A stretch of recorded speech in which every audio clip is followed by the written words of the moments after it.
Hey everybody, welcome back to Ogre Speed Shop. So today we're going to get into working on the Firebird again. I've got a couple of things I want to do, like get the fenders back on it, get the hood lined up again. But first thing I got to do is something to do with the throttle lever. So I'm going to get into that here in a minute. So stick around and we'll get into it. Recently I leveled out my engine, so the back is actually up quite a bit higher now. And so what the problem is I have my lever. I don't know if you can see it down in here or not, but the pedal lever is clearanced for that corner of the engine. But since I raised this up, that moved my notch down. So what I need to do is get that lever off of there. Problem is, look at how far down in there that lever is to get it off of there so I can, again, clearance for that block. But what the problem is because of the wires and stuff in the firewall right there, I can't get full throttle. See how the butterflies aren't all the way open? So that's what I gotta do. I get this lever off and re-clearance it higher up so it clears the block right here in this area. Let's focus. It's kind of hard to see, but if you look right down in there, you can see that notch on the lever. So that's what I gotta work on, getting that thing off of there, and so I can adjust that length so I can get full throttle again.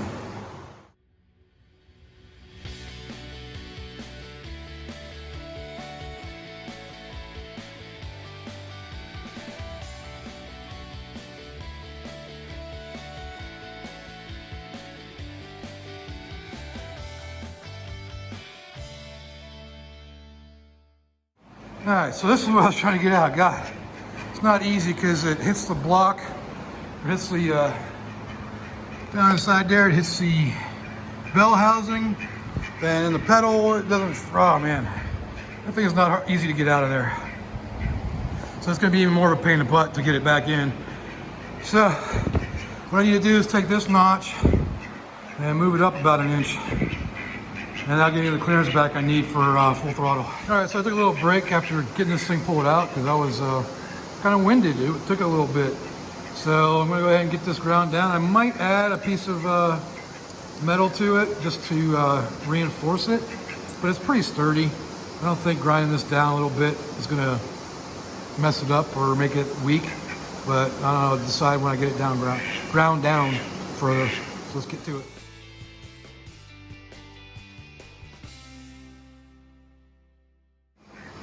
All right, so I got that ground down and cleaned up. So I put a little bit of paint on it. We should be good to go. Say hi, Dick. Hey, you sit. So, yep, that's ready to go on. I test fitted already. And it's strong enough the way it is because it's got a rib in it. And it's not, that does not bend at all. So I'm not too worried about it. I have to really slam it, like, you know, out there just hammering on it every day. This thing to bend or break. So I'm not too worried about it. I'm just gonna go back in just the way it is, and after I paint it. So any of you that are all familiar with Pontiacs, you're probably wondering why I got this style of throttle linkage on here, because normally they're a cable. My original 350 had a cable. Problem was, it was a 2-barrel for a 2-barrel, and the cable was way too short once I switched to 4-barrel. And that was originally, I found that out with my carburetor. And went to EFI to a Sniper, then this was definitely the best way to go because I got the best, I don't know, I got the best pedal feel in my opinion with it. There's no binding, you don't ever have a problem with the cable getting wound up or bound up. So this works really good. And I like it. This is actually from a 67 Camaro, the whole pedal assembly and rods. So that's why I went with this. So the next thing we got to do is put the pedal back in. It's kind of a pain in the butt to do it by myself. I'm trying to figure out some way of attaching this to a bungee cord to hold it in place. That way it still has some flexibility in there. But I just want to go over real quick. I don't know if anybody's ever run into a problem where the spring isn't working for whatever reason and they can't figure out how to get it back on there. So I'm going to show you real quick how to do that. So if you look right here, it loops down around the bottom of it. So when you put it together, this would be normally a pin. I lost the pin or broke the pin or something, so I put a bolt. But you see how from the rod end, the spring goes on that side of it, and you just flip it around to that side and clip it in. So that gives you the spring for the pedal So just real quick, just want to show that. So now that you gotta worry about is these plastic bushings. You can see they have there's one on the inside, one on the outside. And this one you want to take out before you try to slide this through, otherwise it'll pop out and you'll end up losing it. So I just took that out. So I get the pedal in here and try to bungee cord it in there. All right, so the way this works is it slides right into that little hole right there. And there's just enough room to get it to slide in there. But problem is, when you try to put the other side on, it wants to pop out on you. So what I'm going to try to do is bungee cord it to hold it in place somehow.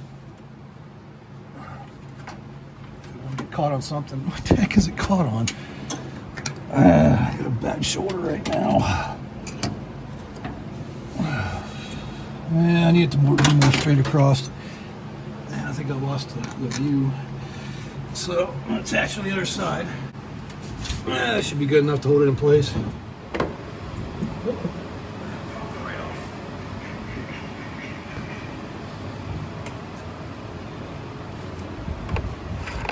Oh, okay. So I think part of the problem was this wasn't slipping on there easy. So I got it slipping on there a lot better now. So we're going to try that out. All right, so we got it all in. Don't know if y'all can see that or not. So let me get you down in there to see. Look way down in there. Right down there. You see my hand. You can kind of see the bushing in there now. You gotta get that lever back on. I got the arm back in at least. All right, I finally got it all the way on. If you look, see if I can zoom in. Right there. Can I even get my finger in there to point to it? You see right there, that little bit of metal sticking out. That's the end of it. So the only thing left to do is get it tightened down. Well, that wasn't fun. And it's really hot. It's like 104 degrees right now. So I'm gonna take a break. All right, so I got that bar tightened down. Now if you look where this bar was at originally, if I can do this with one hand.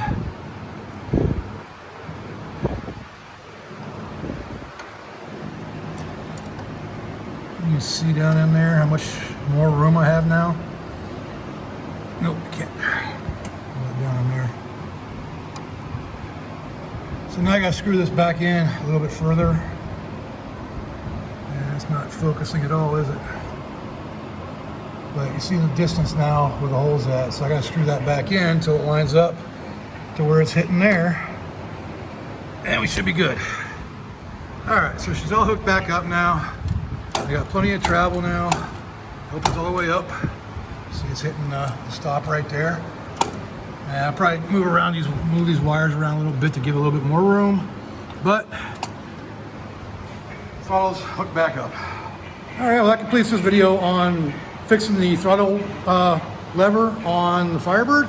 And so now it's a functioning pedal again. And I get full throttle out of it now. So if you liked the video, go ahead and leave a like down there. Leave me a comment. Let me know what I can do, what I can do better. Subscribe if you haven't subscribed. And oh yeah, we'll get to, I'm gonna do a separate video for hanging the fenders. You know, I know I mentioned at the beginning of this one about hanging them, but it's getting a little too long just doing that throttle linkage. So we're gonna go ahead and do a different video, a separate video on hanging the fenders. So stick around for that. Make sure you subscribe so that comes up on your feed. So until next time, I'll see y'all later.